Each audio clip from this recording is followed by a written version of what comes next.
Bueno, hola compañeros, el día de hoy les vengo a compartir información sobre la UDP-15 materna asociada al síndrome de Angelman.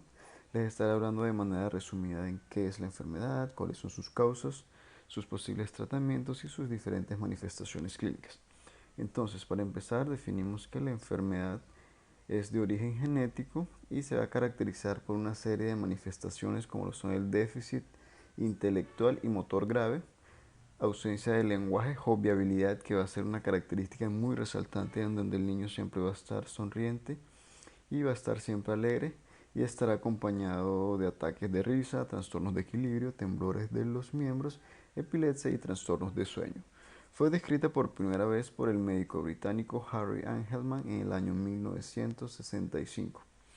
Bueno, en cuanto a las personas que pueden afectar esta enfermedad, no se desconoce la prevalencia exacta, pero se estima que más o menos entre uno de cada 10.000 recién nacidos y uno de cada 20.000 pueden padecer este síndrome. Como podemos observar en la imagen, como lo decía, a la hora de definir el síndrome, la jovialidad va a ser la característica más resaltante. El niño siempre va a estar sonriente y alegre. Puede afectar tanto a niños como a niñas sin importar su lugar de origen. Bueno, en cuanto a la causa de la enfermedad, se dice que el síndrome de Angelman se debe a una anomalía genética, es decir, a una alteración, mutación o a la ausencia de lesión de uno o de varios genes ubicados en el cromosoma 15 en una región denominada 15q, 11q13. Entonces, como podemos observar en la imagen, tenemos a los 23 pares cromosomales del cariotipo humano, en donde nos enfocaremos más que todo en el cromosoma 15, el cual es el causante de este síndrome. Entonces nos adentramos dentro del cromosoma 15 y vamos a conseguir su cromátide o su estructura interna, la cual va a estar dividida por ciertas regiones o subunidades, y como logran observar en la flecha amarilla está la región donde se encuentra el gen V3A, la cual es el gen que codifica una enzima denominada E3A, proteína ubiquitina ligasa, la cual es una enzima que se va a encargar de desechar o dañar aquellas proteínas innecesarias para la célula, para así mantener la función celular normal. Bueno, ¿cómo resulta la mutación? Pues la mutación resulta cuando la copia heredada del padre es normalmente inactiva en el cerebro de la persona que padece el síndrome, o cuando la copia heredada de la madre sufre alguna mutación, por lo que va a haber problemas a la hora de codificar la enzima que les mencionaba anteriormente, por lo que se presentarán las diferentes manifestaciones de este síndrome. Entonces, a manera de introducción, lo que le dije anteriormente, vamos a hablar ahora sobre las cuatro anormalidades específicas. Entonces, como la primera posible causa del síndrome de Angelman tenemos la de lesión positiva en la región crucial. Este diagnóstico abarca aproximadamente el 70% de los casos con el síndrome. Los individuos presentan la pérdida de un pedazo del material genético en el segmento Q11-13Q del brazo largo del cromosoma 15 materno. Algo muy importante que recordar es que esta lesión no es hereditaria. Entonces, como observamos en la imagen, tenemos la copia heredada de la madre y del padre, en donde la copia que va a ser heredada por parte de la madre va a sufrir una lesión o pérdida de un pedazo de material genético del segmento Q11-13Q, en donde anteriormente les mencionaba que en ese segmento se encuentra el gen que va a codificar la enzima que va a desechar o eliminar aquellas proteínas innecesarias para la célula. Entonces, al haber una modificación, por decirlo así, en este gen, va a producir esas manifestaciones clínicas de este síndrome. Como segunda causa del síndrome tenemos a la disomía uniparental. El individuo presenta dos cromosomas 15 del padre y ninguno de la madre. Ellos carecen del gen V3A de la madre. Esto sucede si no existe un cromosoma 15 en el óvulo, así que el cromosoma lo que hace es duplicarse para que el feto tenga el número correcto de cromosomas. Este error lo presenta de 2 al 3% de la población con el síndrome, y también recordarle que esta anomalía es espontánea y no es hereditaria. En En el segundo cuadrito encontramos que hay dos copias iguales heredadas del padre y ninguno de la madre. Y nuevamente vamos a tener un problema aquí, por lo que se presentará el síndrome y sus diferentes manifestaciones. Como tercera causa tenemos el error de imprinting o metilación.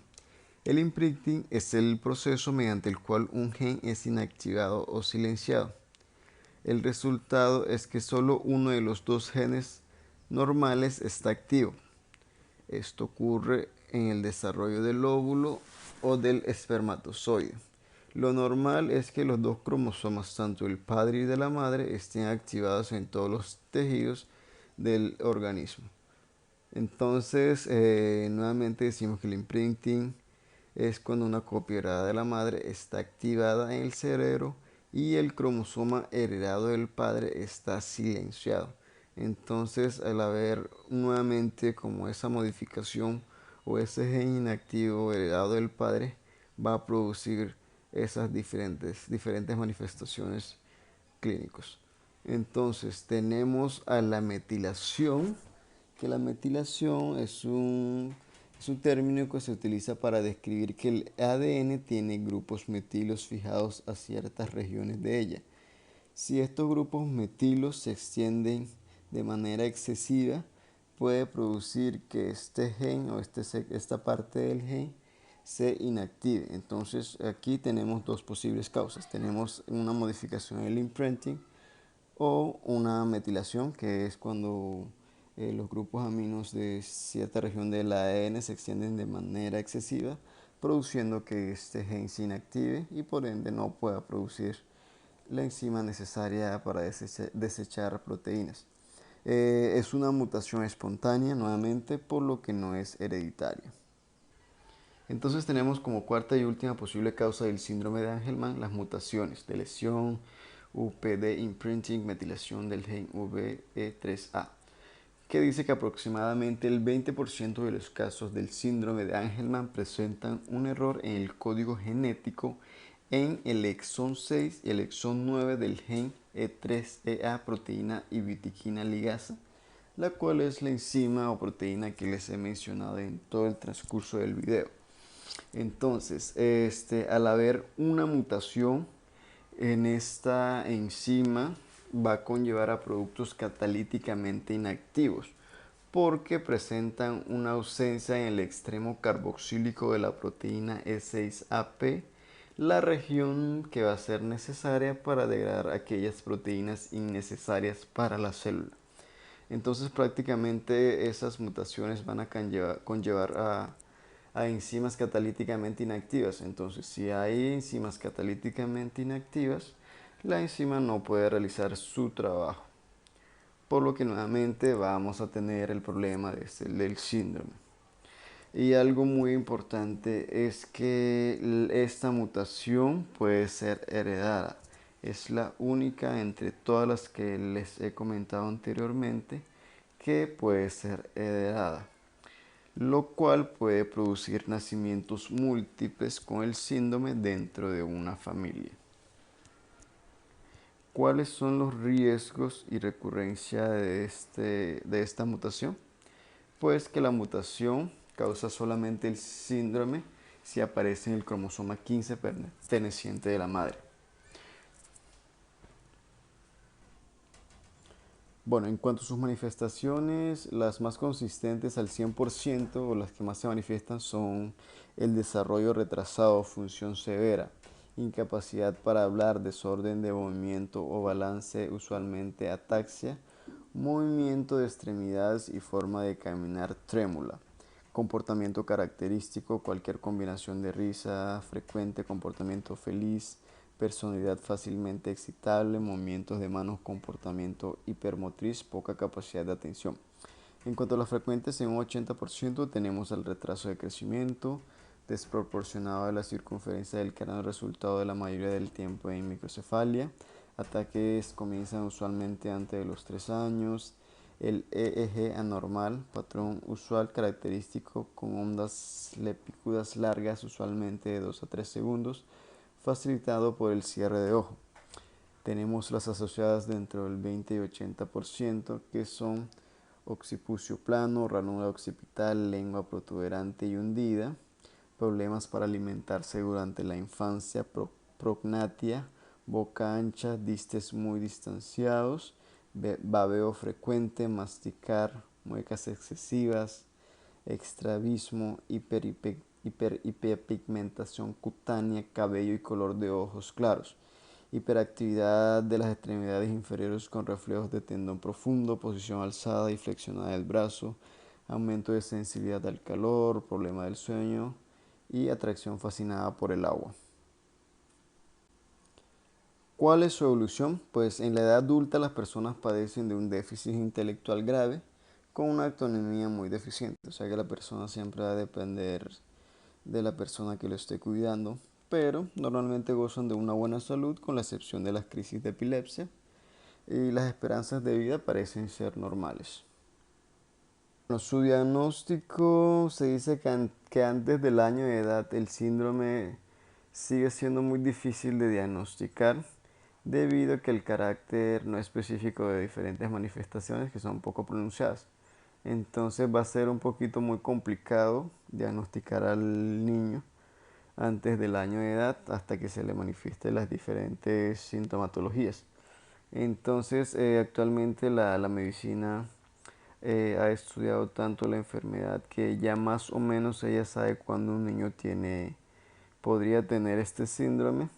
Entonces actualmente lo que se hace es que se lleva a cabo un examen genético que va a permitir determinar el número y forma de cromosomas, y para esto se utiliza la técnica de Fish, la cual es una técnica que detecta una posible lesión en dicha región del gen.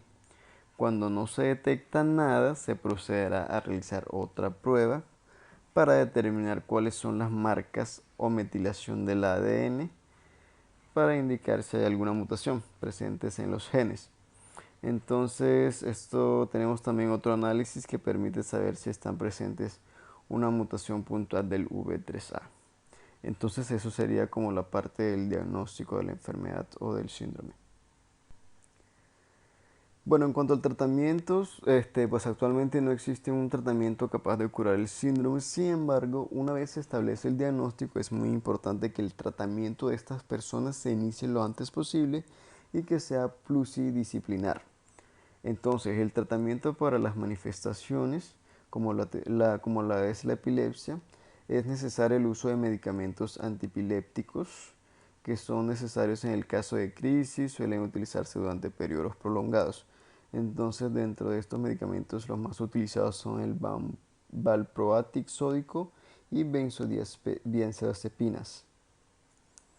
A la atención a los trastornos de comportamiento se recomienda la ayuda de un psicopedagogo, el cual es vital para la disminución de la hiperactividad del niño, porque el niño siempre va a estar de manera hiperactiva, necio y entre otros.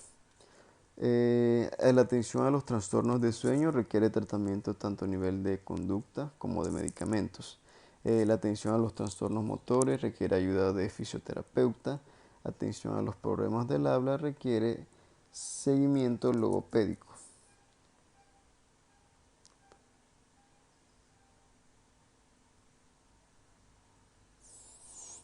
Y eso sería todo con respecto a